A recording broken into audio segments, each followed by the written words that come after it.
People always ask me, like, what's your secret? What's the secret? Homemade. Language and food is the base of every culture. In Ukraine, we have expression taste like in a childhood.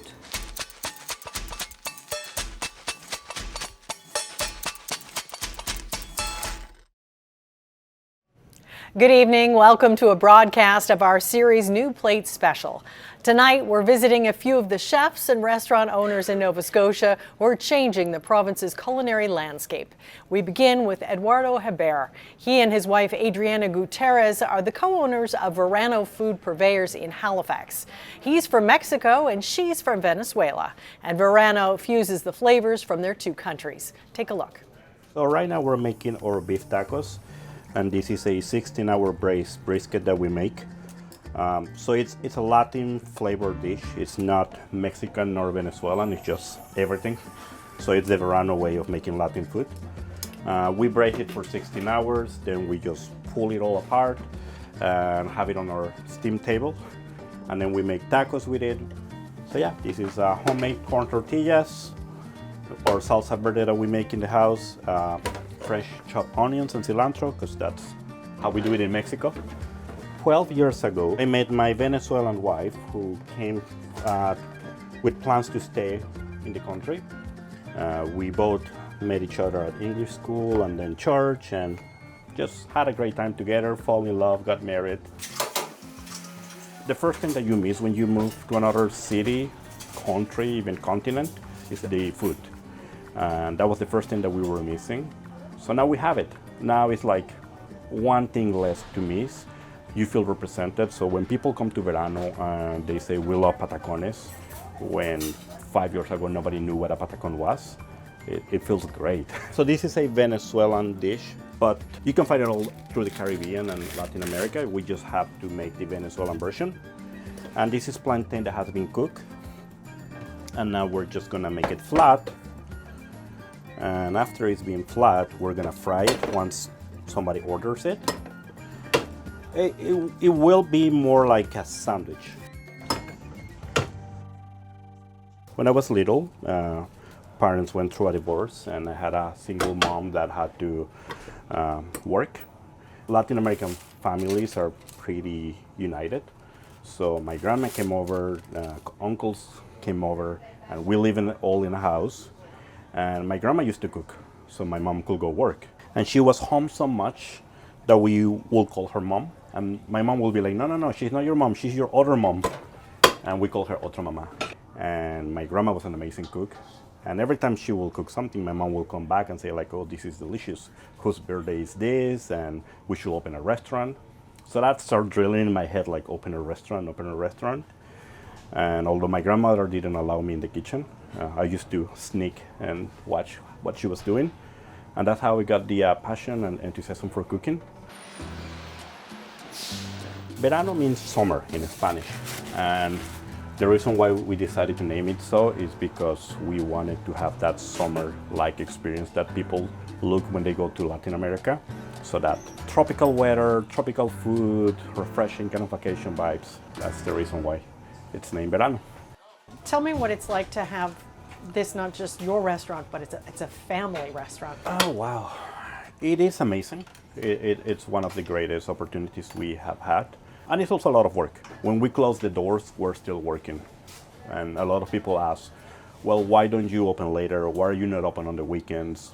I have a 6-year-old daughter, and my in-laws work really hard too. So it's like, we need to balance life and work. But yeah, it's Canada and Halifax have been great to start a life. My daughter is very proud to say, Dad's from Mexico, Mom from Venezuela, I'm from Halifax. Do you get homesick? Wow. I like being honest. Yes and no. There's kind of like a weird thing that it's hard to say where is home. When you go back home, it's like, this is not home anymore, but you miss it. You miss the food, the friends, the family. But now it's like, both places are home, so yeah.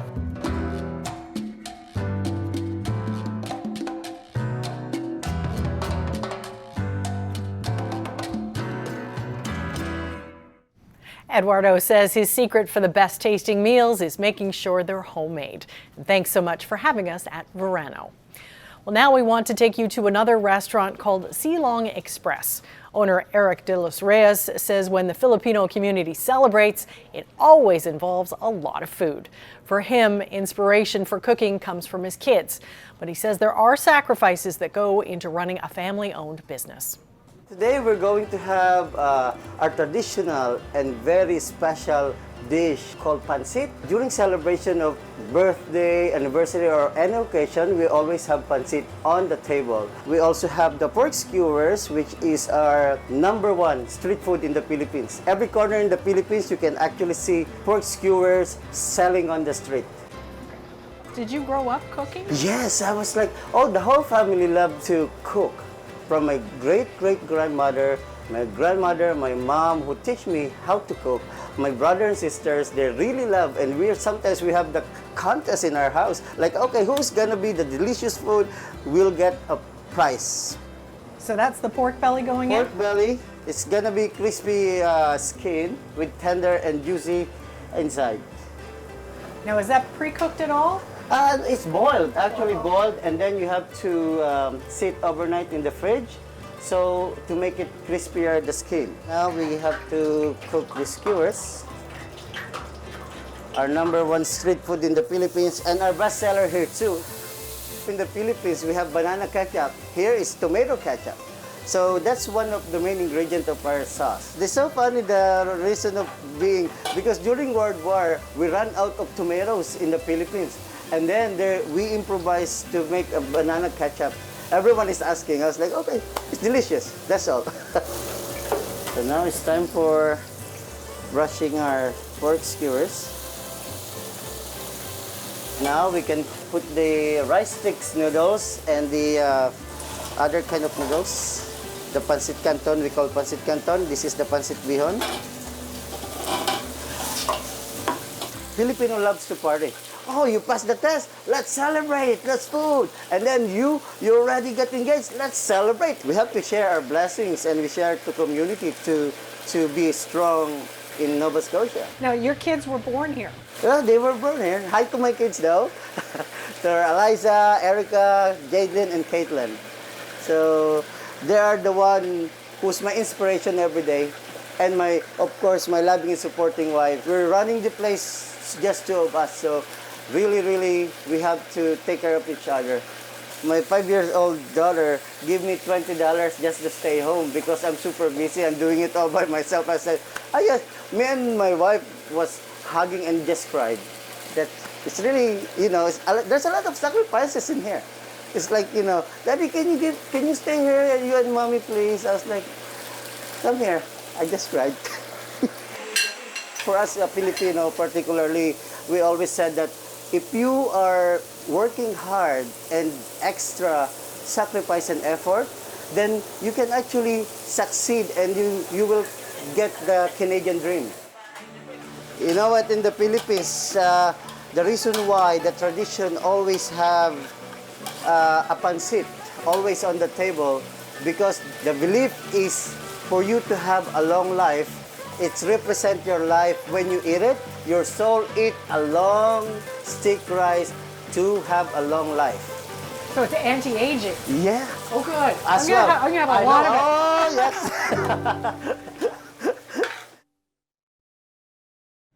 And a special thank you to Eric's wife Dulcie and sister-in-law Dena for making us feel so welcome. We want to take you to another family-owned business now. Brawta Jamaican jerk joint is run by Christine Allen and her 2 daughters. For the Allens, cooking is always a family affair. So talk to me about the name Brawta. Where does that come from? Brawta is a Jamaican term that just means extra on your purchase.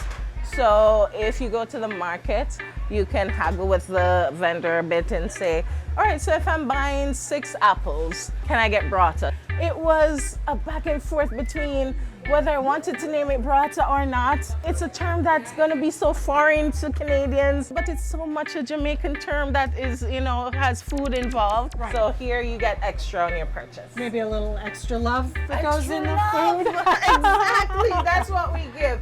Now, where did it all start, your love of cooking? my love of cooking started from I was burning like pots and pans when I was little, like 6 years old. My mom would come home and she would say, "What happened here?" I was making all kinds of crazy dishes. And then I grew up with my aunt who loves to bake. As children, we would help her to mix the butter and the sugar. And then when I came here and realized that there was really a void, and I went back to my passion and has been love since then. Well, what about the Nova Scotia palate? Were folks like able to handle the spice when you first started? I am surprised because we have customers who it's just not spicy enough. What we do here, we try to make it so that most people can enjoy it. We offer pepper sauce on the side for those who like it extra hot. But we do have Nova Scotians who love the heat, and it's quite surprising. I can't handle it. I like my food with some spice, but not where I'm crying, and so that's why I do it this way, because in Jamaica I'm always upset when I go places and the food is just watering my eyes and I'm crying. I say, why do they do this? So I like my food to have flavor and some amount of heat, and then you can offer me some pepper on the side, and that's what we do here. We are making some jerk wings and some jerk barbecue wings. We got a catering order. So Deja is now the mastermind behind our jerk seasoning. So yes, quite a lot goes into it. You definitely need scotch bonnet peppers. That's, very popular in Jamaica, but also allspice. Ginger, onions, green onions, garlic. We'll add some cayenne. So it's not just salt and pepper that goes into it. You're here, but you need a little taste of home, right? Yes. So when you look at the Nova Scotia food scene, even since you've been here, you notice a change?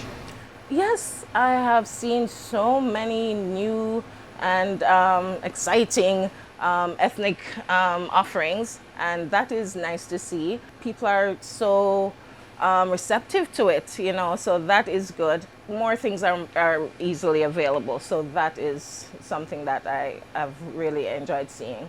I have made a home here, and the love that we've received from Nova Scotia, and it's just amazing. All right, Christine, this is the moment of truth. We Yes. get to dig in. This is delicious. Oh, Ginger. I get the heat You now. got the heat? I get the heat, but it's like a good heat. Because it has the flavor as well. This has been amazing. Thank you so much for taking us through your kitchen and telling us your story. We appreciate it. I had a wonderful time. Thanks for coming. Woo.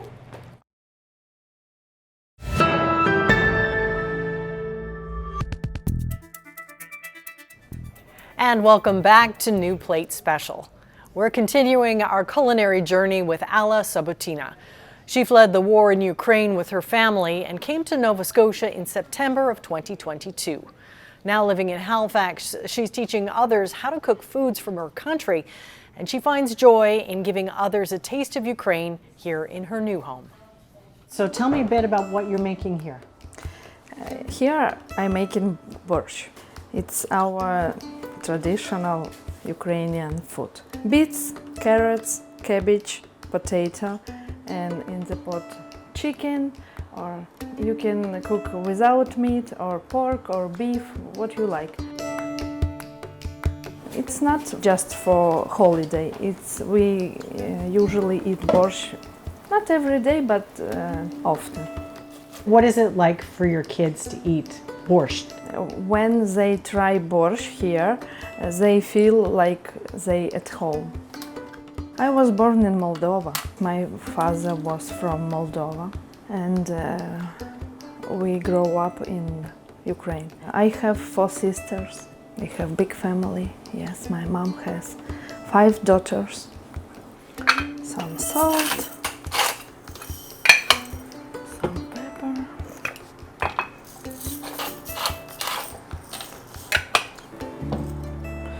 And wait. This was the apartment building next door? Oh my.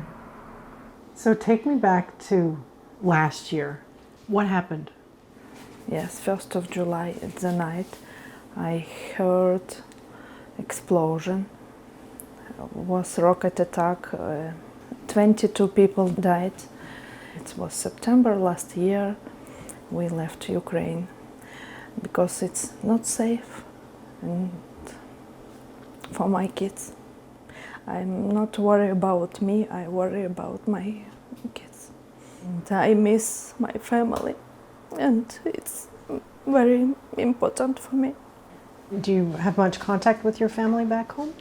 Yes, Yeah. every day, but you know, sometimes when holiday or birthday, it's more hard for me. Who taught you how to make this dish? Mom, she teach me. I not remember how old I was. I'm just ask. I'm interesting. Was Mom, what you cooking?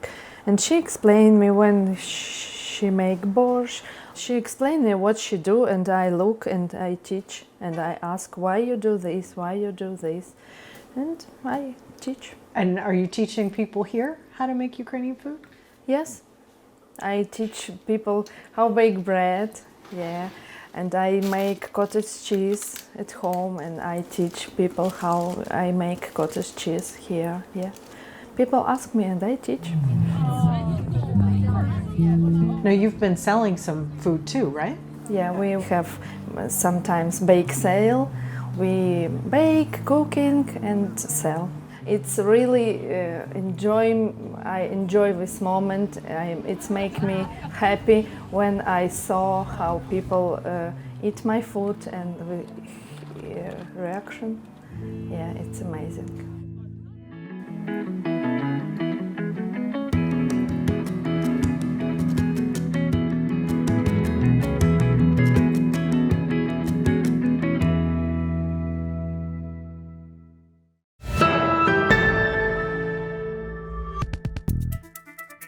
Welcome back. We have one final episode of New Plate Special to share with you tonight. Chef Ray Bear says food is the foundation of every culture, and Indigenous people lost a lot of that history to Canada's residential schools. The Cree chef and I visited Asidulisk, formerly Windhorse Farm, and talked about his spin on traditional cuisine. We'll leave you with that story tonight. Thanks so much for joining us. We're looking for the smooth chanterelle, which is I would say common if you know what you're looking for and where to look for it. What we're looking for is orange on green. All right. So we want moss, which is the green, and then we're looking for the chanterelle to pop off the top of the green. This is a pretty amazing find. Now how do you pick them? Just right from the base or? So, you know, you have a little mushroom knife, Okay. and if you do it this way, then you don't have to spend hours cleaning it when you Right, get home, okay. right? So get right in there, take that, make sure that no bugs, Beautiful. and that Look at that. is a perfect chanterelle. So today we're focusing on fresh ingredients that has been foraged from the forest here, and then we also have some sea asparagus and some sea rocket that I foraged from around the Bay area, and of course our star is the trout. We want the flavor of the smoke of the fire to get into the trout and actually enhance what we're cooking here. We talk about, you know, two-eyed seeing, and I personally take that into the kitchen. I think about how we would do things traditionally, but then I also think about where our culture and our food would have been if it wasn't somewhat lost. Now we're pushing forward fast, and we're learning how to cook things traditionally, but in a modern sense. And sometimes we'll do land-based stuff, and we'll do stuff on the open fire, and then sometimes we'll use modern equipment, and we do it for a large number of people, and all of it is relevant in my book.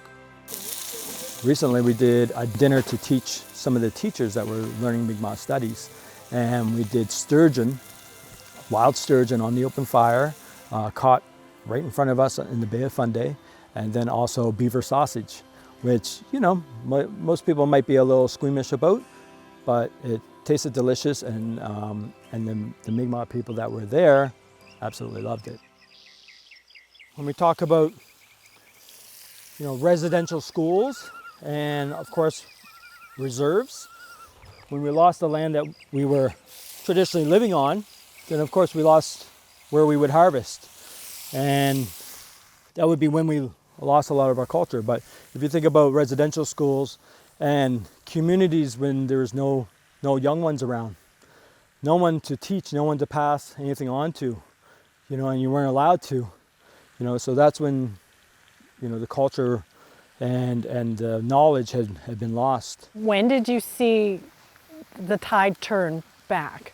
I think, let's face it, there's been many people for many years trying to push the culture forward and teach and bring back the knowledge. But I would say, quite honestly, with the residential schools and all that, it's really bumped it to the forefront. And as sad as that was and is, it's put a focus on our culture and our food and our language. And although it was there to kind of pull us apart, it has brought us together for sure.